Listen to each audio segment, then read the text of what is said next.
Beautiful. And up next, let's work on delete job request. So the endpoint is going to be /jobs / the URL parameter of job ID. So whatever value we have in that underscore ID property, that's the one we'll pass in. And also the method will be delete. So then the server will know, okay, this is the job you want to remove. Now, of course, it's going to be authorized request because we only want the user who created that job to be able to remove it. And therefore, we'll pass in the bearer as well as the token. And in the job slice, we want to import these three functions, which we already did in the last video from all job slice. And then let's set up that create async thunk. As far as the name, I'm going to go with job and delete job. I'm going to be looking for the job ID parameter, which we're going to pass in from the job component, as well as thunk API. And before we set up the request, I want to use that show loading. So we go thunk API, dispatch, and show loading. Again, keep in mind, we're talking about the loading that's in the all jobs slice. Why? Well, because the jobs container component is using it. Then we want to set up the request. So go to custom fetch again, delete, and then the specific endpoint. So / jobs and whatever job ID we pass in, we set up the headers. And if we're successful, we really don't care what we're getting back. Because normally it would be just either a job that we deleted or maybe a message that, yep, successfully removed the job. We actually don't care about that. Because in order to keep our UI, so our application, up to date, we'll have to set up another get all jobs, since now we have one job less, correct? That's why we go here with thunk API, dispatch, and get all jobs. Now remember, in the get all jobs, what do we do first? Well, we set up that is loading, correct? So we have get all jobs, and then in the extra reducers, we have state loading. So as you can see, we basically take it over. So we set up here is loading. If we're successful, we just keep setting the loading to is true because we don't set it back to false anywhere in this code. And then we perform that get all jobs. So we go through all the steps here, loading, pending, and all that. And yes, in here, I just set up return response data, but again, it's really irrelevant. We're not going to use that data. Now, if there is some error though, I want to hide the loading. Because again, nowhere in this code, at the moment, we're hiding the loading. We're just giving this to all jobs. So, hey, all jobs, now you take over and deal with is loading. But we do want to hide the loading if there is an error. Otherwise, there's just going to be that infinite spinner. That's why in the error, again, we're going to go with thunk API, dispatch, hide loading. And we'll just pass in the error response data and message. So whatever message we're getting back. And then in the job component, where we have the button, delete button, we want to go with dispatch, delete job. So the function name, and like I said, underscore ID, unless you already gave it a different alias. Let's say an ID. So let's go to, not all jobs, my bad. Let's go to job slice. First, created the job. Okay, good. Now let's set up delete job functionality as well. We have all the imports correct. We imported in the last video. So now let's set up the export const delete job is equal to create async thunk.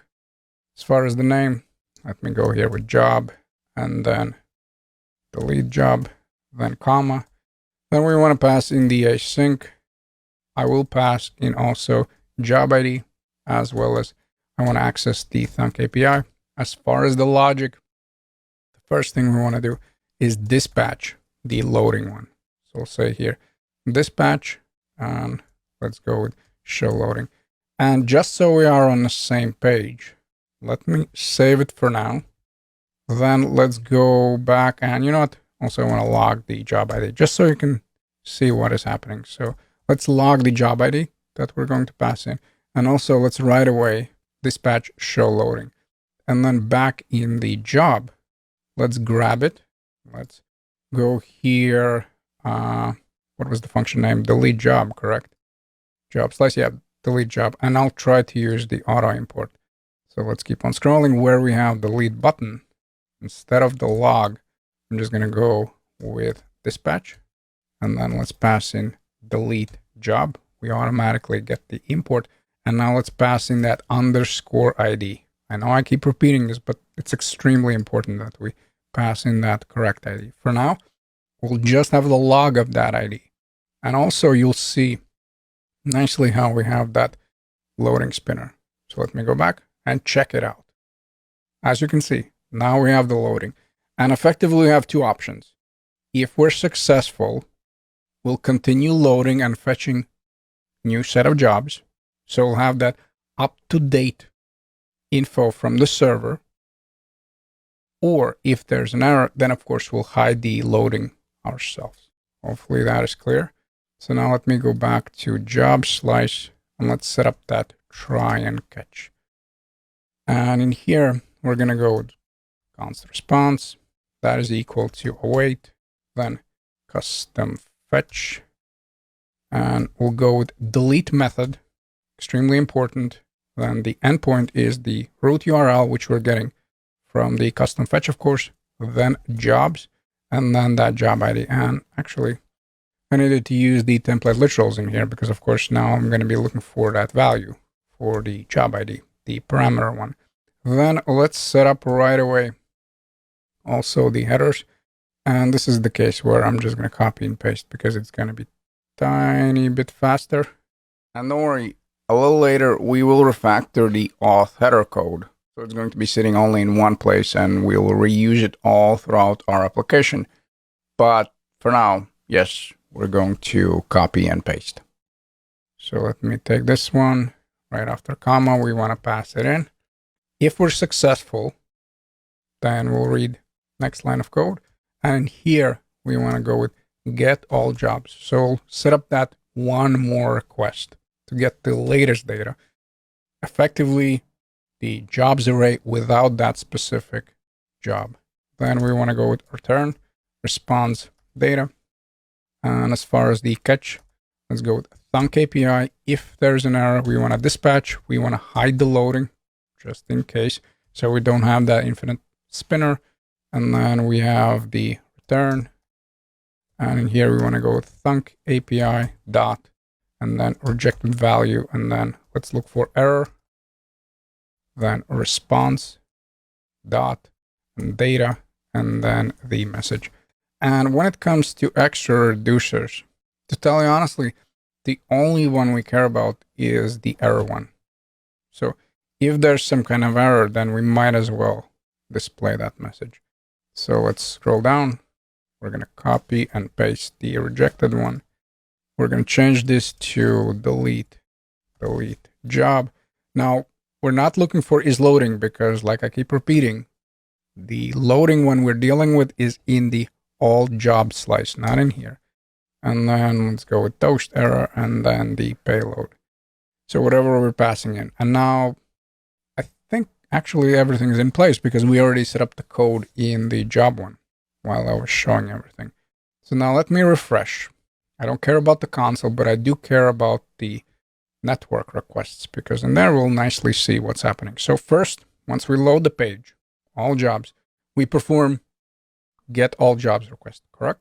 Then I will click on one of the job components and check it out. We have successful request to remove the job. And as a side note, we can nicely see what we're passing. So preview, basically this is the response that the server is sending back. Again, doesn't really matter. Or you know what, actually, we could display this, my bad. You know what, let me go back over here. And if we're successful, of course, that is going to be in the message. So now let me pass in data message. So this is if we're successful. And then let's also set up an extra reducer for that. My apologies for detour. Let me go here. So we don't need the pending one because again, we're not dealing with the loading that is in this slice, but we might as well go with fulfilled, and then toast success. And then we have the payload, and we want to render that. So let me save this and let's try it out in the browser. So let me just delete one of these jobs. And it looks like I was able to remove the job, but I don't see the toast. So let me double check. So I have delete job. I have response data. This is where I'm getting the object. And it looks like I'm trying to render the entire object. So instead, why don't we do this? Why don't we say message, since that's what we're getting back from the server. And let's try one more time. And you know what? I'm going to add some dummy one. So testing, and then let's set up the interview, submit. Okay. Can nicely add the job. Awesome. And now I have these jobs here. And then if I delete, yep, I have success, job removed, which is awesome. So now we can start dealing with edit job functionality. And when it comes to edit job functionality, like I showed you before, it's going to be a 2-step process. So first we'll click on edit, which means that we'll navigate to add job page, and now we'll set up those state values. So remember, those are the same state values that initially are empty, whether that's position, company, and all that. So now we're going to change them based on the values that we have in the job. And we'll start by setting up the reducer, set edit job. It's going to look for state, and it's also going to look for the payload. We'll return a new state, and essentially we'll spread out the existing state values. We will overwrite is editing equal to true, and we'll also pass in the rest of the properties. Now, what properties am I talking about?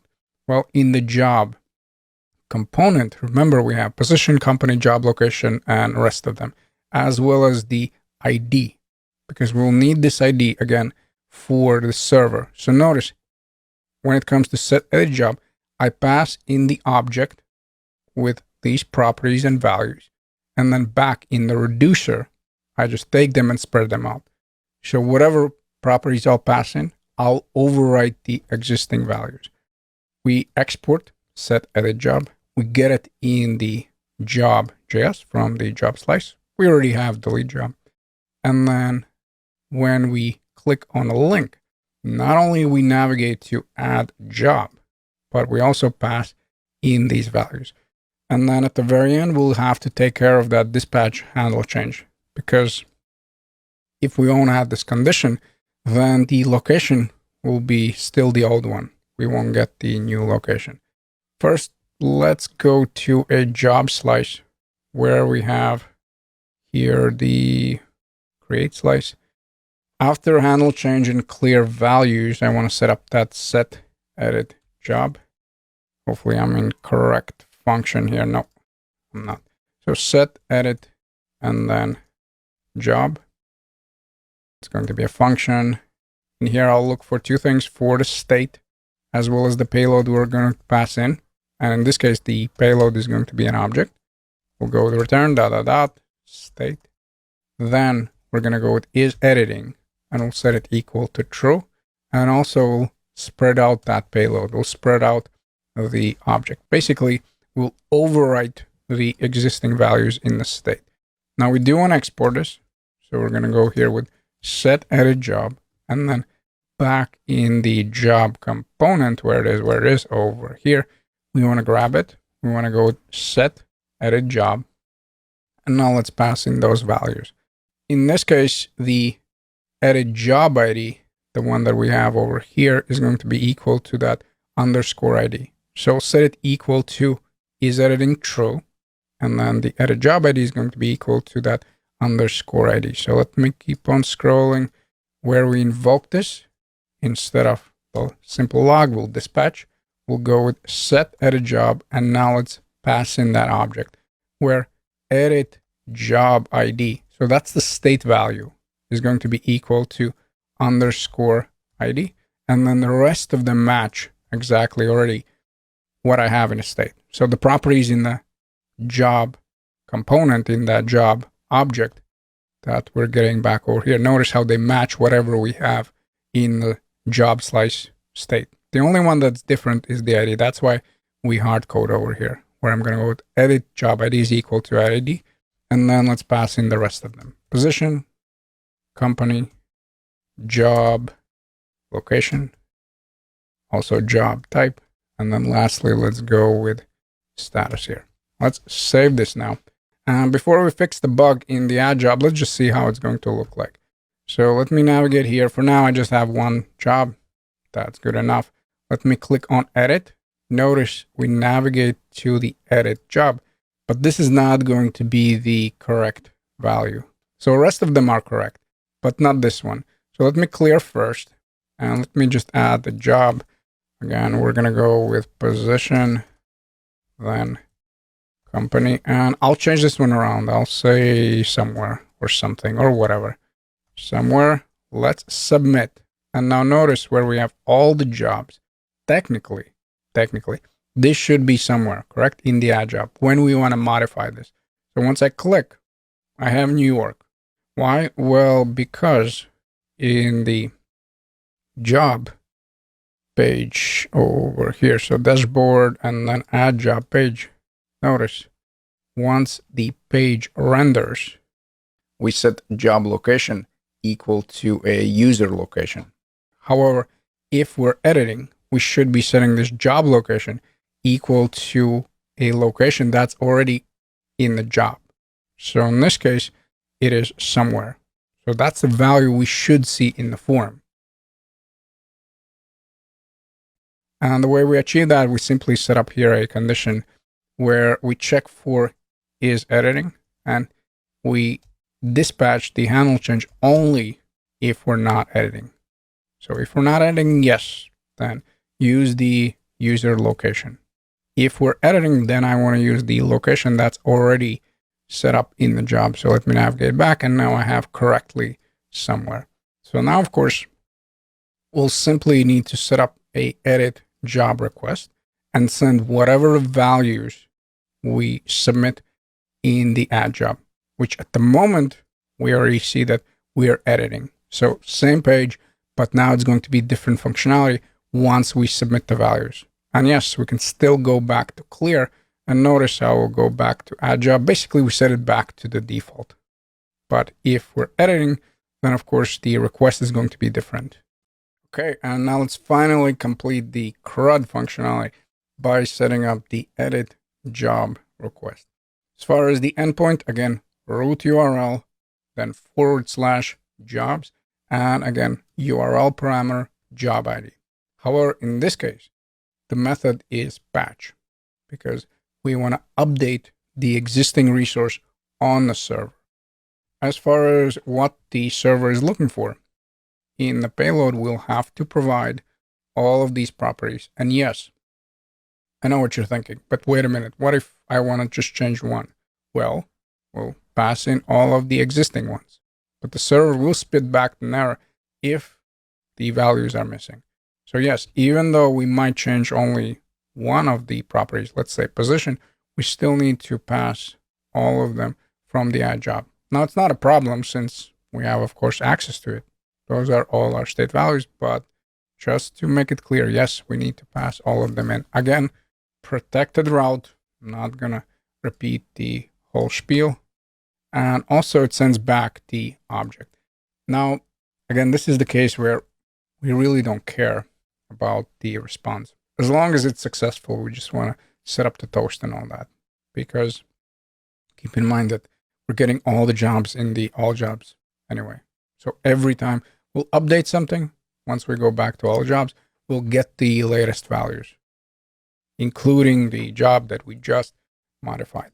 As far as the function, we're going to go with create async thunk. We're going to look for the object in this case. And I purposely made this more interesting, where technically we can, again, use thunk API to access this job ID from our state. But I purposely going to pass this from the add job, basically where we'll invoke this, just so you can see a more complex setup when it comes to a parameter over here. So notice, in this case, we're going to be passing in the entire object with two properties, a job ID and job. Now we'll use the job ID to set up the request. However, we'll use the job as our payload. And if you want to see what we're going to be passing in the add job, once we submit the form, we'll add this condition where we'll say, if we're editing, so if this is true, instead of dispatching create job, we'll dispatch edit job. And notice I'm passing in the object again, and then two properties. First one is job ID, which is equal to our state value, edit job ID. And then we want to pass in the job. Job is an object itself, and we have all 5 properties: position, company, and rest of them. So hopefully that is clear. That's why we have this object with 2 properties. And job is an object itself that we need to send to a server. We do need to provide the headers, authorize request, and then if we're successful, what do we want to do? We want to go with Thunk API dispatch and clear the values.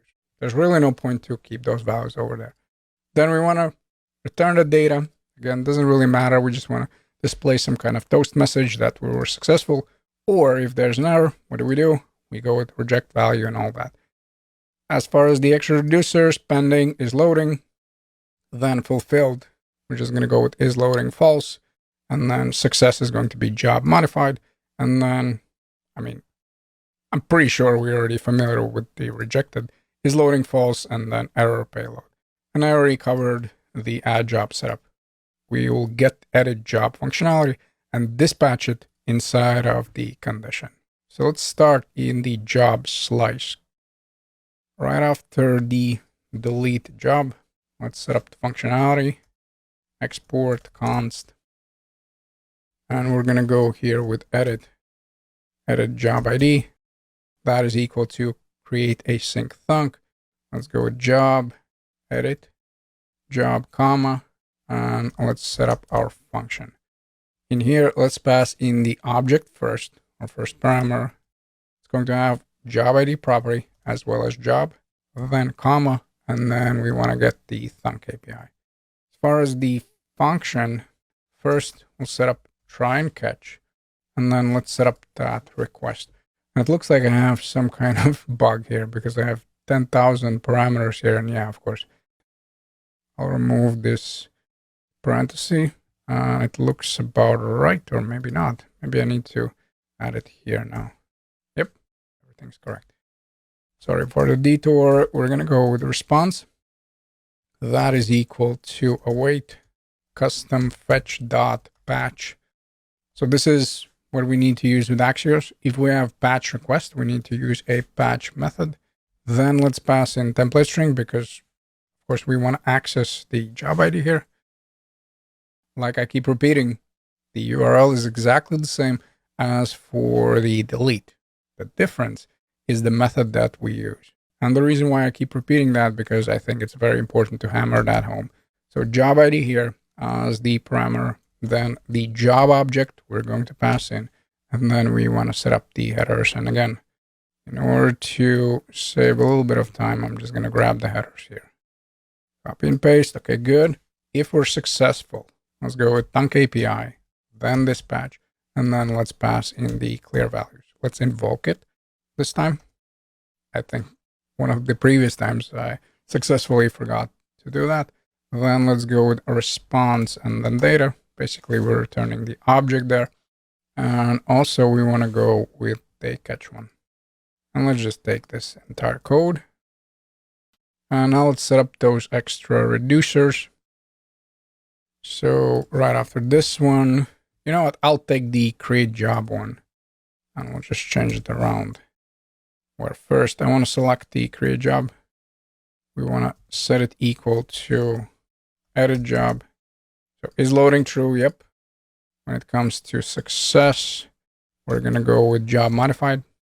And when it comes to error, well, is loading false and then the payload. Let me just double check. Is this correct? No, I went with edit job ID. My apologies. Should be edit job. I don't know what I was thinking. So let me save it. Now everything is correct. Okay, good. Now let's navigate to add job. It's already set up as export, so we don't really need to worry about it. Let's just go with edit job. And let's keep on scrolling. We're looking for the submit. And before we dispatch create job, which essentially is going to be our default functionality. So if none of these conditions match, then we dispatch create job. But right above it, we'll set up the second condition where we'll say if is editing is true, well, then we want to do something different. Then we want to dispatch, and let's pass in the edit job. And like I said, in here, we want to go with entire object. First of all, job ID is going to be equal to edit job ID.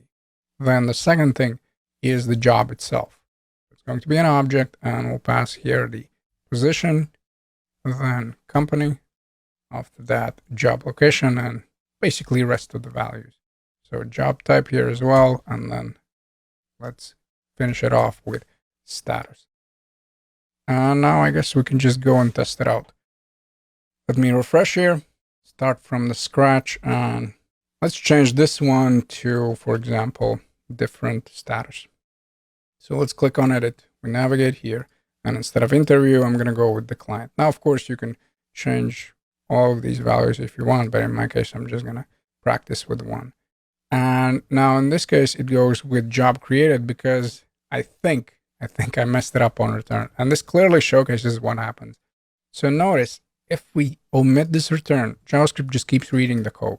So that's why it's very important to go also here with return, because now not only I edited the job, that I actually created the job. So if I go back now, I have 3 of them. So let me try this one more time, where I'm going to switch, let's say this one from declined to a pending, and maybe let me also switch some values around. Now we're not able to, of course, control when we created it, but these ones we can definitely change. So let me go with edit, and we'll say testing. The company is still going to be testing. The location is going to be LA. After that, we want to go with maybe interview, and then let's go to remote. Let's submit. So now we only modified the job, which is cool. We got back the user's location because that's what we have in the profile. And then in the all jobs, somewhere here, we should have this one. Testing, and the values that I just provided. And if we want to remove the job, let me close the DevTools. We can nicely click on edit. And now, of course, we successfully removed the job from our jobs array.